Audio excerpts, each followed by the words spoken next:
ada? Dah makan, dah minum? Dah main game? Dah. Apa kejap bagi Chan bagi main game. Okay, ready ya semua? Okay, untuk kita course yang kedua itu interaction or untuk course yang kedua 2D game design and development. Okay, untuk minggu ni kita akan berkenalan dulu apa yang dimaksudkan dengan game design and development. Okay, kalau kita tengok dekat yang gambar sebelah yang saya tunjukkan sini, okay, yang bahagian design dia more kepada UI tadi tu.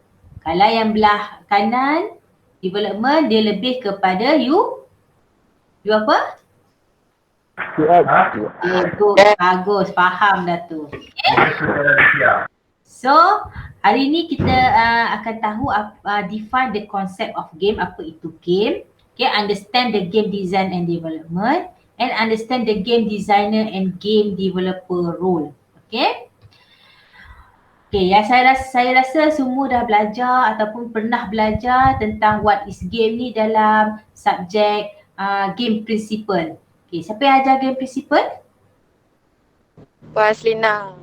Okay, Puan Haslina. Dia dah terangkan apa maksudnya play, game, sport. Dah tertukar-tukar dah. Dr. Zina multimedia. Itulah Puan dah tertukar dah tu. Okay. Okay, so saya refresh balik. Okay, kita tengok refresh balik. Okay, play ni kalau kita bermain, dia tak ada rules and regulations. Ataupun dia tak ada orang kata element of kata bersaing tu tak ada. Play ni just macam kita pen ni pun kalau kita lambung-lambung pun dah dianggap main, kan? Toys bermain semua tu. Okay, dia ada dua kategori iaitu spontaneous play dengan organized play. Okay, spontaneous play tu macam saya kata, kalau kita tengok pen ni kita pusing-pusing tangan, lepas tu kalau bola tu kita lambung-lambung tanpa kita perlu berfikir, kan? Okay, kalau games ni dia adalah organized play. Yang mana bila kita organize tu, kita tentukan dia punya role, dia punya cara gameplay dia, kita tentukan macam mana dia nak start, macam mana dia nak end, okay, dan sebagainya. Iaitu dikatakan dengan organized play. Okay, dalam organized play dia ada dua kategori pula. Satu yang kompetitif dan satu lagi non-kompetitif. Ya, kadang-kadang non-kompetitif ni kita tak ada bersaing lah, tak ada skor, tak ada apa, dia just main saja. Okay, main tapi dia ada role dia lah, dia ada rule dia ada objektif dia ada element of game tadi tu. Okay, satu yang kompetitif ni of course lah dia bersifat contest. Okay, dan konten ni ada dua iaitu intellectual contest dan juga physical contest. Intellectual contest ni bila melibatkan intellectual means kita punya mind lah. Okay, lebih kepada strategi games, adventure games, okay. Kalau physical ni melibatkan kita punya body, okay, physical. Kalau contohnya main bola sepak, main apa lagi, games yang tenis, yang macam tu ya. So, games ni pertama, kalau kita tengok dia lebih kepada sinilah, organized play games ni. Pertama dia berstructured, maknanya dia ada level dia, dia ada orang kata flow dia, ya. Dan kedua for enjoyment or amusement. Okay, of course lah kita main game ni kita nak rasa enjoy. Dan juga involve a contest or rivalry. Okay, bila adanya persaingan. Bila persaingan ni indikator dia adalah dari segi skor, dari segi dia punya level and so on. Okay, yang ini pun saya rasa semua dah belajar. Okay, ada 6 orang kata element of games, iaitu pertama rules. Okay, rules. Faiz, apa yang dimaksudkan dengan rules? Mana Faiz?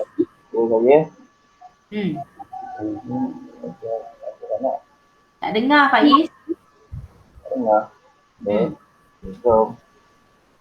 Bagi satu contoh, kita ambil contoh lah. Contoh permainan Monopoly. Okay, Monopoly, tahu Monopoly macam Saidina tu kan? Apa rules dia? Saidina. Game lain. Game lain tak main ke? Okay, Candy Crush. Okay, Candy Crush. Tak Main. main ke tak main. Main game apa? Game ular. Game ular, Snake and Ladder. Okay, tak apa. Okay, apa rules dia? Contoh. Dia dia ambil point ke tak? Ambil point. Ha? Macam tu. Apa rules dia? Game lain lah. Cepat. Paling mudah ni. Saya nak concludekan. Apa rules, do and don'ts dalam games tu? Apa yang boleh, apa yang tak boleh? Apa yang boleh, tak boleh. Dia tak boleh langgar diri sendiri. Tak boleh langgar diri sendiri. Lepas tu, Kalau boleh, yang boleh? yang boleh. Yang boleh ni. Yang nak ambil poin-poin dia tu kan. Dia macam mana? Nah, takkan tak pernah tahu macam mana main Snake and Ladder, main ular tu.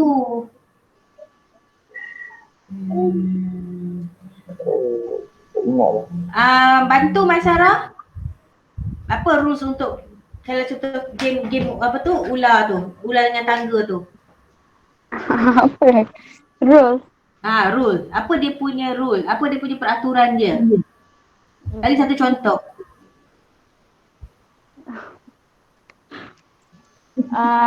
Rules.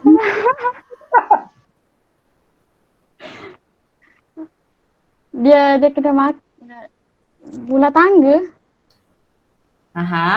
Kalau jumpa tangga apa rule dia? Dia kena naik. Okey, kalau jumpa ular? Ular turun. Okey.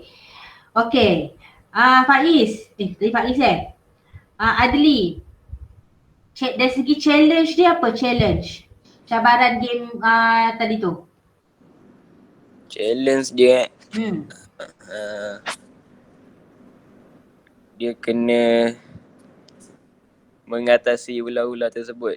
Yes, cabaran dia kena melepasi ataupun jangan dapatkan terkena pada tempat yang ada ular tu. Okey, itu cabaran lah atau obstacle dia kan.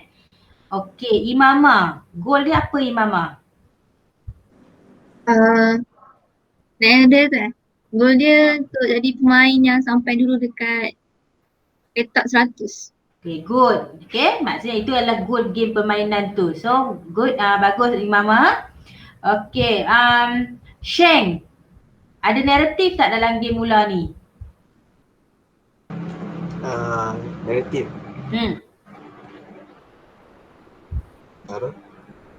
Ada tak?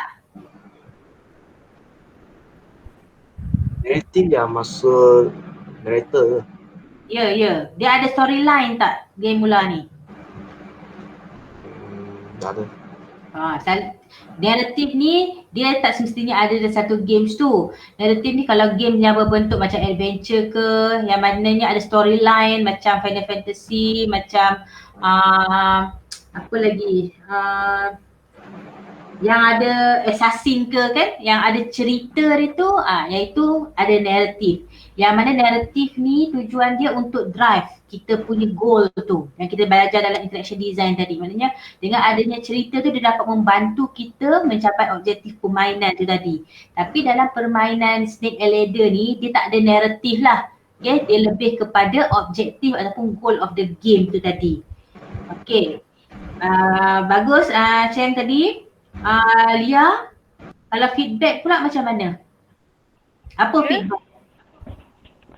Feedback? Feedback tu macam ni apa yang kita dapat? Reward and penalty dia. Apa yang ada dekat dalam game tu? Kalau game ular tu? Reward dapat nombor 1. Reward dia kalau jumpa tangga kita akan upscale. Kan? Kalau kita penalty dia jumpa ular kita akan downgrade. Itu maksudnya feedback. Okay? Interaction. Okay, interaction. Is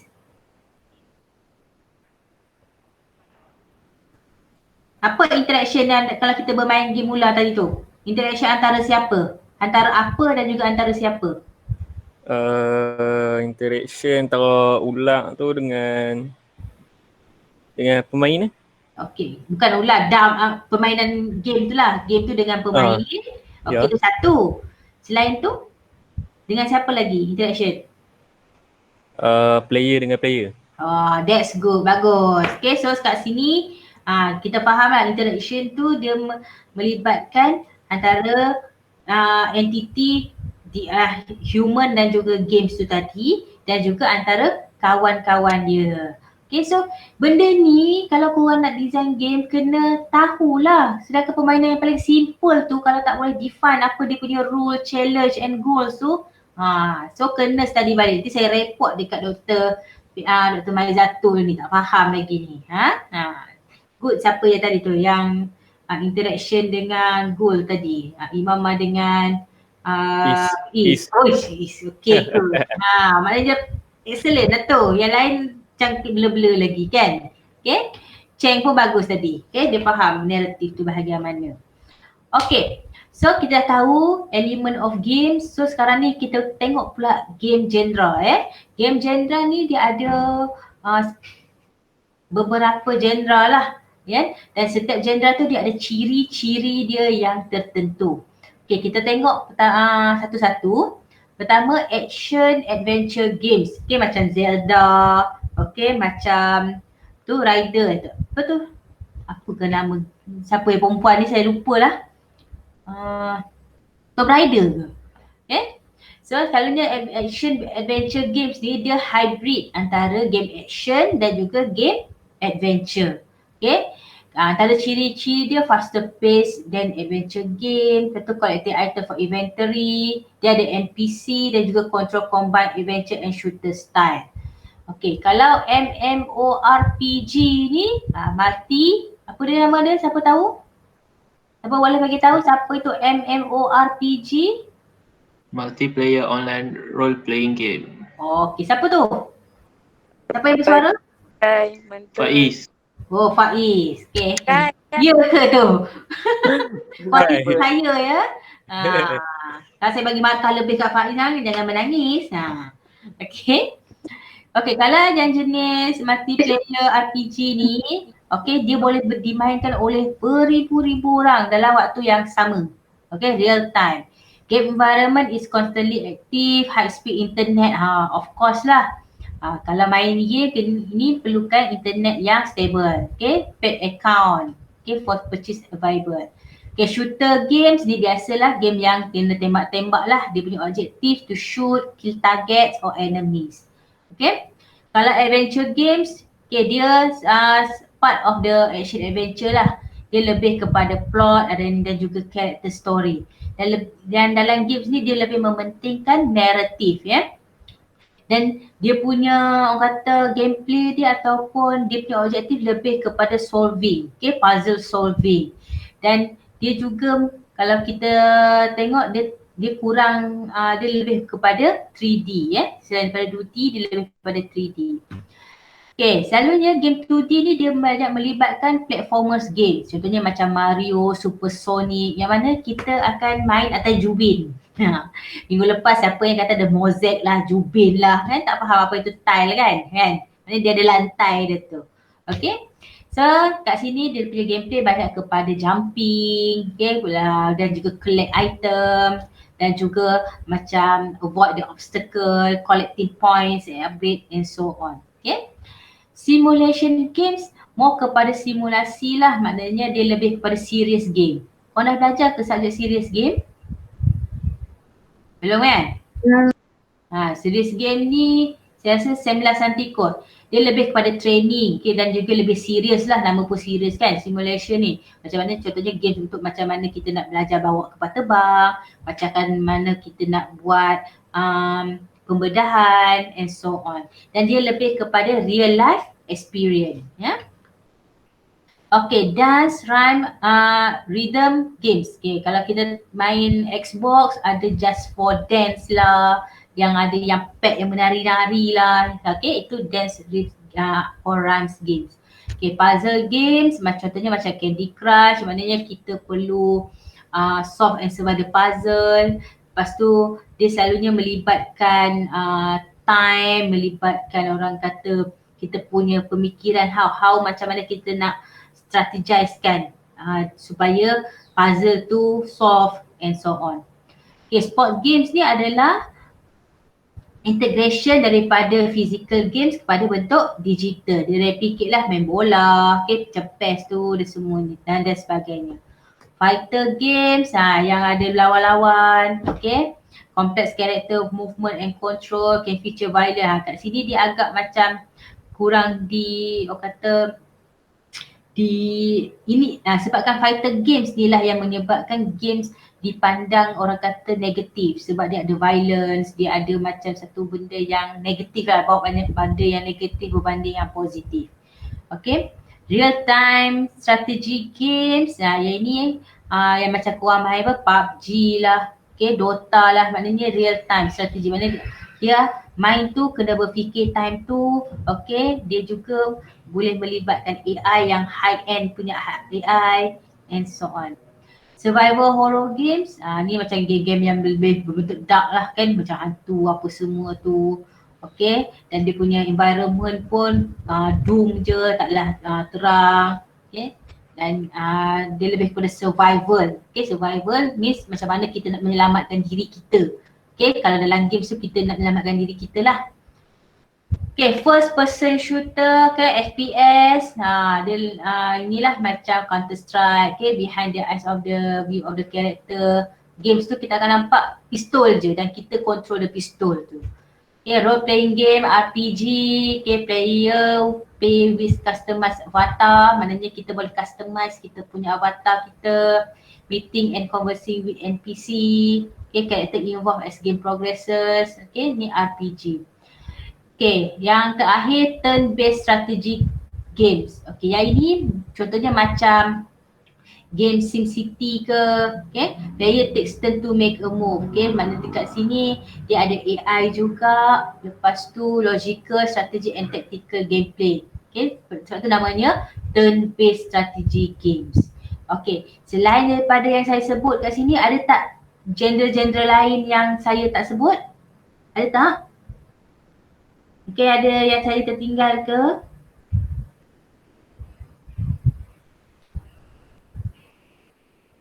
Tak ada? Semua ada dah? Ya ke ni?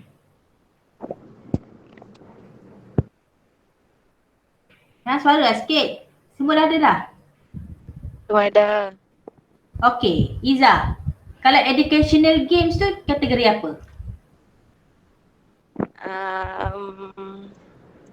Educational game. Dia yang fikir-fikir.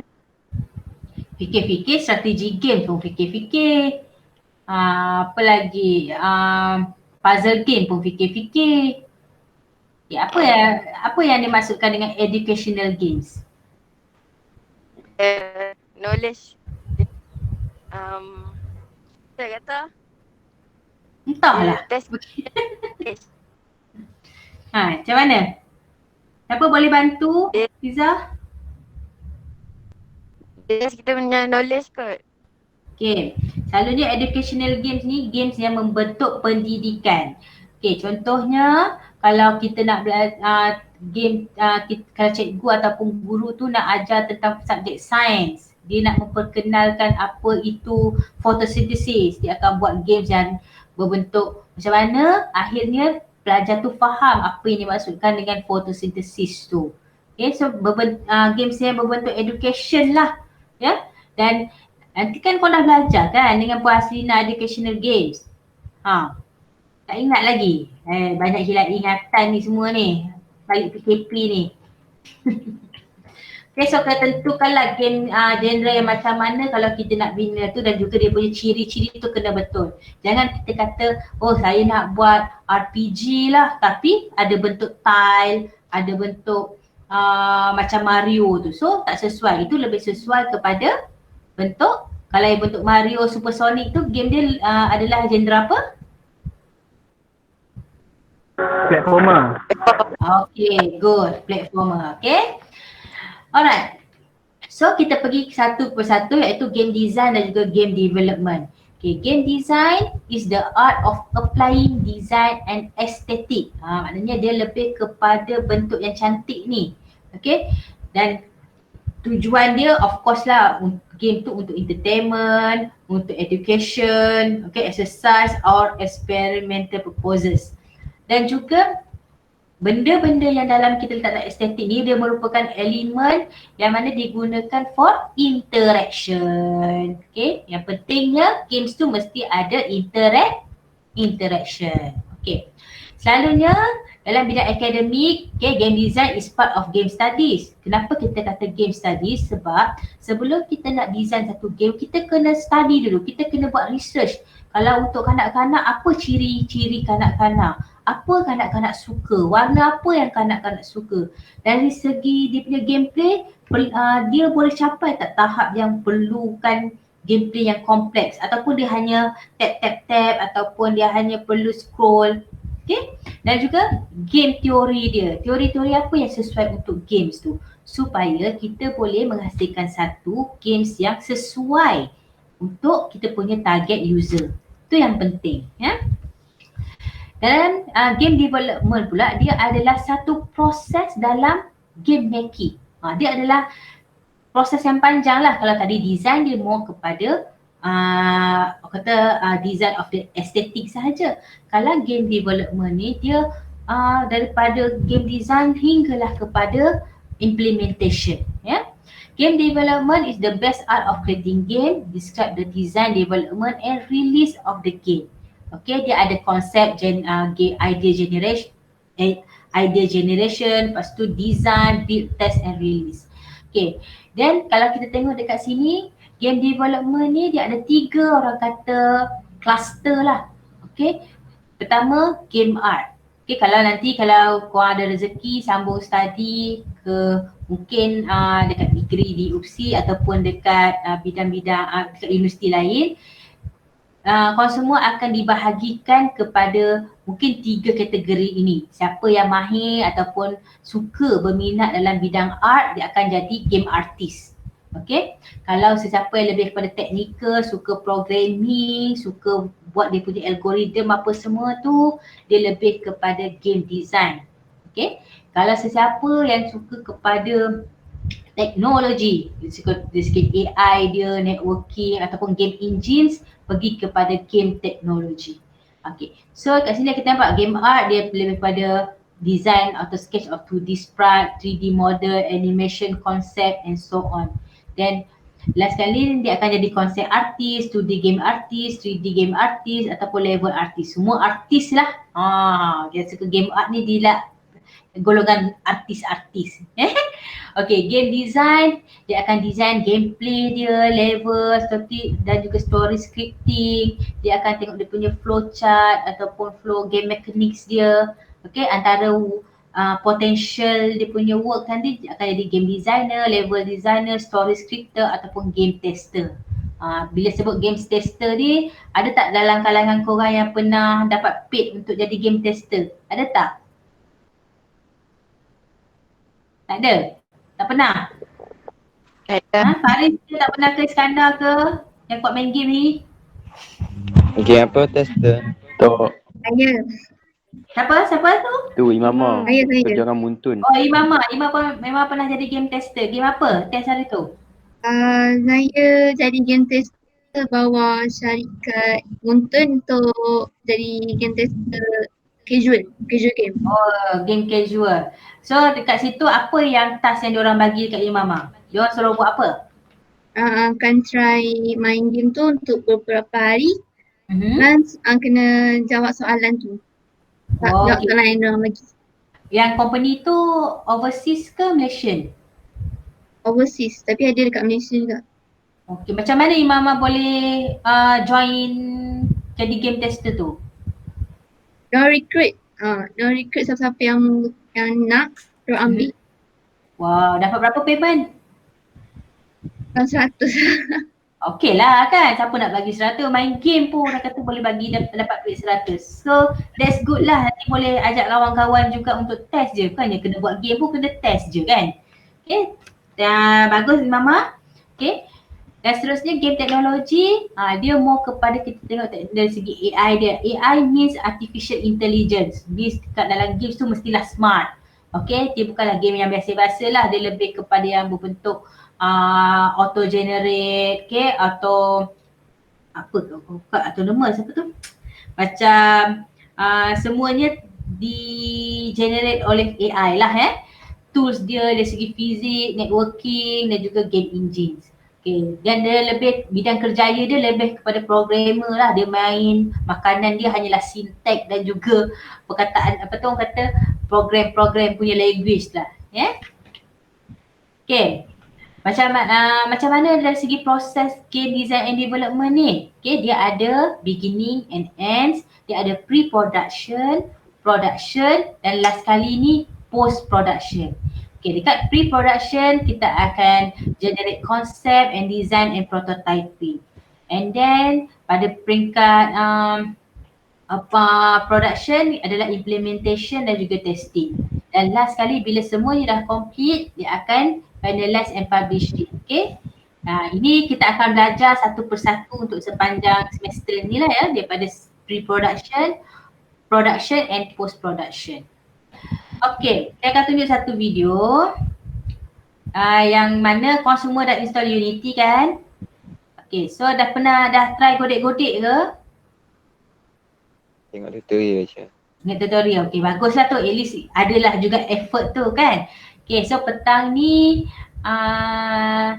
Bro Afiq akan ajar korang untuk guna Unity tu nantilah petang ni. Okay, so petang ni masuk dekat dalam Google Meet yang satu lagi group tu, iaitu 2D Games jangan silap masuk sini pula. Sini tak ada dah lah Okay, saya tunjuk satu video.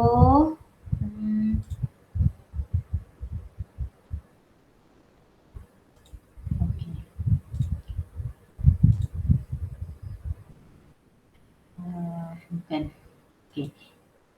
8 indie games, Unity indie games that are awesome. Tapi 2018 lah yang terkini saya tak jumpa lagi. Kita tengok dulu.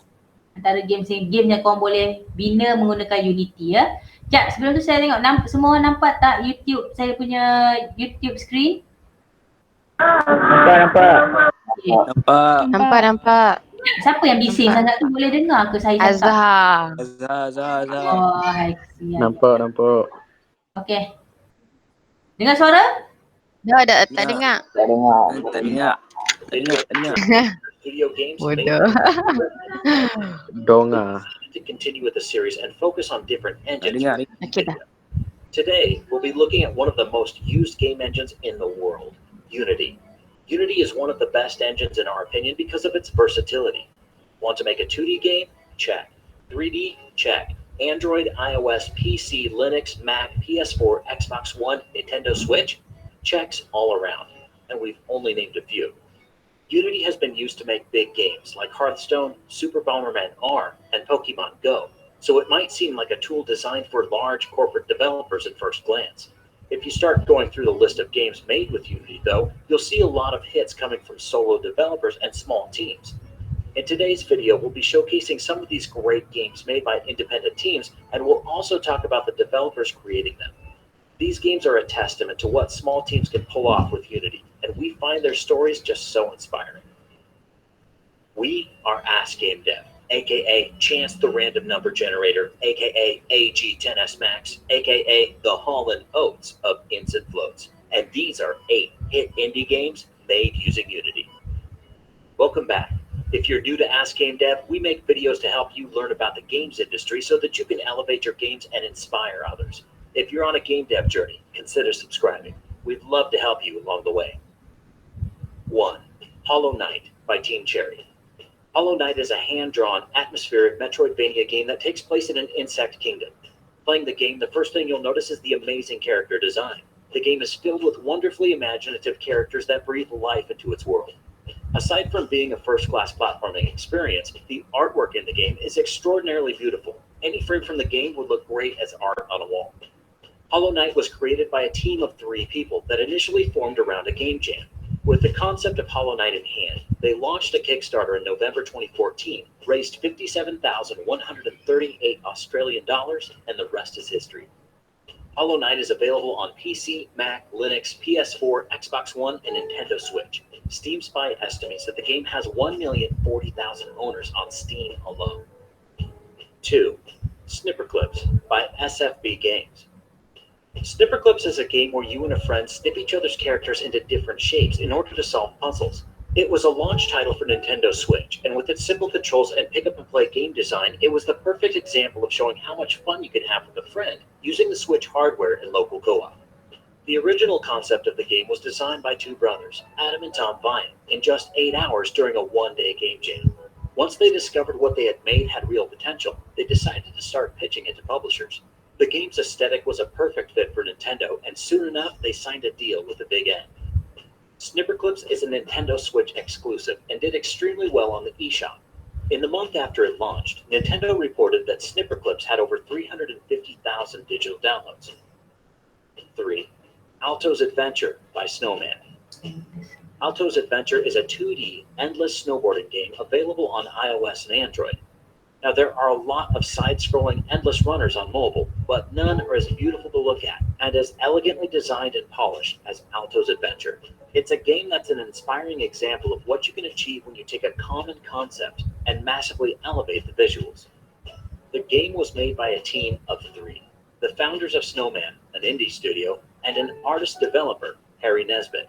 Harry had little game development experience at the time, but learned Unity over the course of the game's development. The team took 2 years to build the game, carefully crafting every detail. When the title launched in 2015, it reached number 1 in the App Store's top paid charts worldwide. The game has since won numerous awards, dominated on other platforms, and even spawned a line of merchandise. The sequel, Alto's Odyssey, launched in 2018 and won an Apple Design Award. 4. Night in the Woods by Infinite Fall. Night in the Woods is an atmospheric adventure game where you play as May, a college dropout that returns back to her hometown to resume her life and reconnect with her old friends. Don't let the storybook perfect character design fool you. The game is an amazing experience, but can also get heavy and maybe even a little dark. Oh, and there's something in the woods. The game was created by a team of 3, designer Scott Benson, programmer-musician Alaka Loka, and writer Bethany Hockenberry. The team announced their game on Kickstarter and hit their goal in just over a day. In total, they raised more than $200,000 on Kickstarter. The game has done tremendously well since launch, culminating in a BAFTA award in 2018. Night in the Woods is available on PC, Mac, Linux, Xbox One, PS4, iOS, Android, and of course, Nintendo Switch.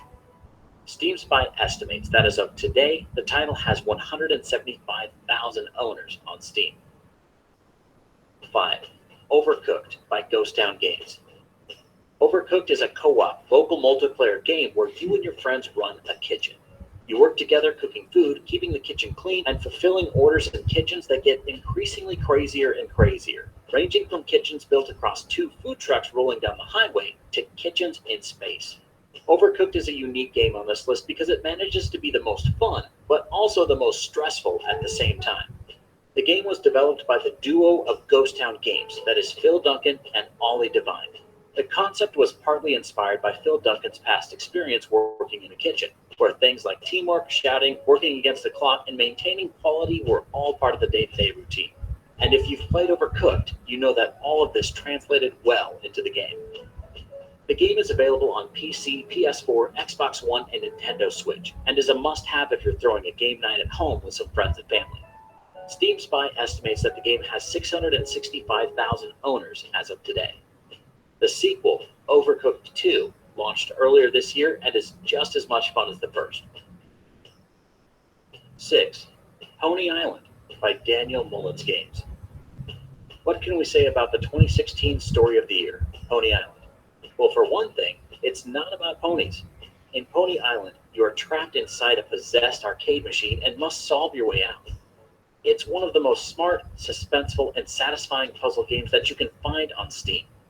The game was developed by solo studio Daniel Mullins Games. In 2014, Daniel launched a Kickstarter campaign for a game called Catch Monsters, and it did not reach its funding goal. Rather than let that stop him, Daniel continued his game dev journey, eventually landing on the concept for Pony Island during a game jam. Pony Island was released in 2016 and was immediately the talk of the town. IGN gave it a 9 out of 10, and Rock Paper Shotgun called it the smartest game of 2016. The game is currently rated overwhelmingly positive on Steam, with over 7,000 positive reviews. Pony Island is available for PC, Mac, and Linux. Steam Spy estimates that the title has 433,000 owners on Steam as of today. We're eager to try out Daniel Mullen's upcoming game, The Hex. 7. Bendy and the Ink Machine by Kindly Beast. Bendy and the Ink Machine is a free-to-play, episodic, first-person puzzle action horror game. The game takes place in the 60s, and you play as Henry, a retired animator who returns to his former cartoon studio and discovers something sinister. The characters in the game are inspired by the cartoons of the 20s and 30s, like Betty Boop and early Mickey Mouse. The first chapter is free, while additional chapters can be purchased via DLC. Bendy and the Ink Machine was created by Mike Moon, the puppet, the Meatly, and developed with a small team. Since launch, the game has become a cultural phenomenon, as Bendy and the Ink Machine merchandise like Funko Pops, action figures, and plushes can be found on toy shelves around the world. The game is available on PC, Mac, Linux, PS4, Xbox One, and Nintendo Switch. Steam Spy estimates that the base chapter has 856,000 owners on Steam. The latest chapter for Bendy and the Ink Machine will be available later this month. Before we can get to the final game on the list, let's look at some honorable mentions. Ooblets by Glumberland. Only an honorable mention because it's not out yet. Ooblets has been dubbed Stardew Valley meets Pokemon. We can't wait to play it when it releases. Florence by Mountains. Florence is a short but sweet experience by game designer Ken Wong of Monument Valley fame. And Getting Over It with Bennett Foddy by Bennett Foddy, a game where you get over it with Bennett Foddy. And finally, our favorite game on the list, number 8, Cuphead by Studio MDHR. Cuphead is a tough-as-nails run-and-gun platformer that focuses on big boss battles. The art is inspired by rubber hose cartoons like the works of the 1930s Fleischer and Disney Studios. And just like those studios, the art in Cuphead was made using traditional techniques, including completely hand-drawn cell animation. Every frame of the game is outstanding on a technical level, whimsical, and such a treat to look at. We feel lucky just to be able to play and experience a game like this. Cuphead was created by Studio MDHR, a duo of brothers, Chad and Jared Moldenhauer, who had been wanting to make a game since they were kids. They came up with Cuphead in 2013, and by 2014, Cuphead was featured in Microsoft's E3 press conference. As the years went by, the team grew, but the game also hit delay after delay, eventually pushing the project to 5 years in development. It was worth it in the end, though, as the title sold 1 million units in its first 2 weeks. Polygon has an excellent illustrated history of the development of Cuphead. We'll post a link in the comments. Cuphead is available on PC and Xbox One. The game was released in September 2017, and less than a year later, in August 2018, the studio announced that Cuphead had sold over 3 million copies. A DLC pack has been announced for 2019, and we can't wait. And there you have it. 11 games made using Unity, including a few made with just a solo developer. Next time you think your team is too small or that the tools you need are out of reach, just take a look at this list and get back to writing your freshly authored game code. If you like this list, check out this other list we did on 8 games made with GameMaker. Click the card above to watch it. And speaking of games made with GameMaker, check out our Ask Okay, semua dah tengok dah tadi antara beberapa permainan yang kita boleh buat punya Unity. Dan harapnya end of this semester saya boleh tengok lah korang punya game yang berbentuk macam tu lah ya. Dengan harapan lah tu. Okay. Rasanya itu sahaja untuk topik pada hari ini untuk 2D games, game 2D game and development. So ada apa-apa soalan tak berdasarkan apa yang saya terangkan tadi? Apa lagi? Apa dia Izzah? Apa? Interface dalam Unity. Interface dalam Unity. Ataupun terpulang lah pada Hafid ni nak ajar macam mana ya. Okay, kalau ada apa-apa lagi, saya minta maaf banyak baby hari ni. Okay, minggu depan harap tak berulang lagi. Saya cakap sekali ni je. Dan kita jumpa lagi minggu depan. Assalamualaikum dan jom pergi Gambia. Wassalam. Assalamualaikum warahmatullahi Waalaikumsalam.